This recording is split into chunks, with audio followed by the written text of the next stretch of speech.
Urfa'daki durumu da aldıktan sonra Kürt partileriyle devam edeceğiz sevgili izleyiciler. Anayasa konusunda Kürt partileri kendi görüşlerini açıklıyorlar ki Kürt meselesiyle ilgili de ortak talepleri var.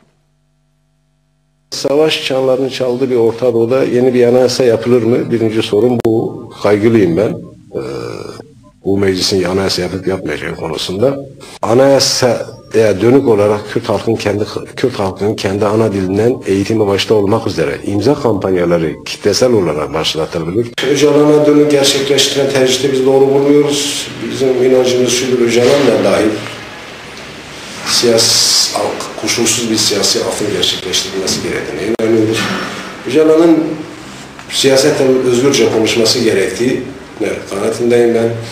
Kürt siyasal sorunlarının çözümünde Öcalan da bir taraftır. Dolayısıyla özgürce konuşmalıdır. Eğer Türkiye'de Kürt sorunu olmasaydı yeni bir anayasa ihtiyacı da olmazdı.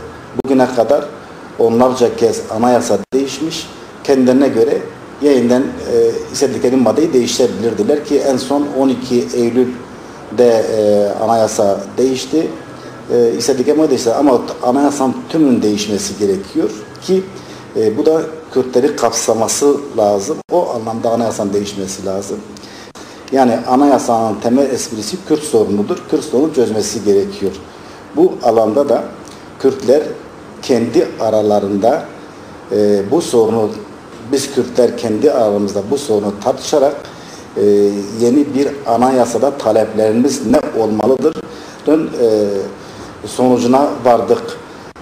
Şunu dedik, Kürtler kendi ana dilleri ile eğitim, öğretim hakkı olmalı.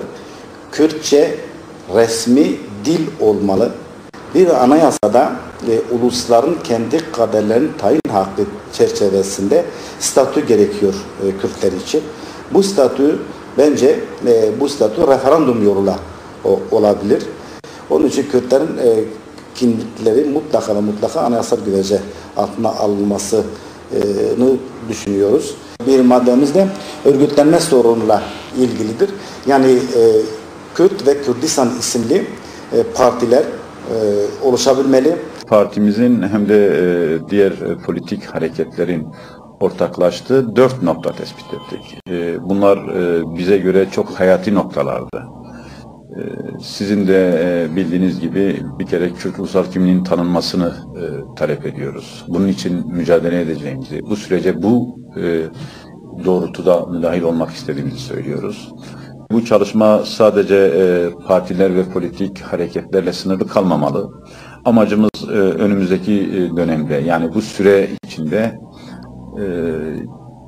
Kürdistan'da bulunan sivil toplum örgütleriyle, demokratik kitle örgütleriyle, meslek odalarıyla, farklı inanç gruplarının temsilcileriyle bu süreci ortaklaştırabilmek.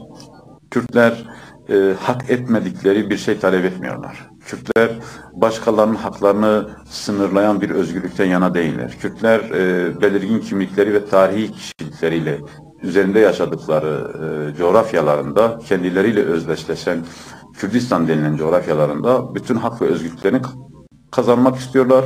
Çünkü Kürtlerin varlığı ve yokluğu meselesidir. 88 yıldır biz bir inkarla karşı karşıyayız. 1924 Anayasası, 61 Anayasası, 82 Anayasası hep Kürtlerin inkarı üzerinde kuruldu.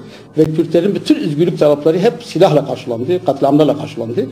Buna bir son vermek istiyoruz. Bunun için bütün yurtsever Kürtlerin bir bütün olarak bu çalışma içerisinde katılması ve bu şartları Türk devletine dayatması ve kabul edilmesi gerekir. 88 yıldır biz bir inkarla karşı karşıyayız. Şu ana kadar bile Kürt kelimesi hiçbir Türk kanununda yer almamıştır. BDP'yi çok zayıf bir şekilde masada oturtmaya çalışılıyor. Kürt halkını gözdağı veriliyor. Biz bu oyuna gelmemeliyiz. Net talepler var Kürt partilerinden sevgili izleyiciler.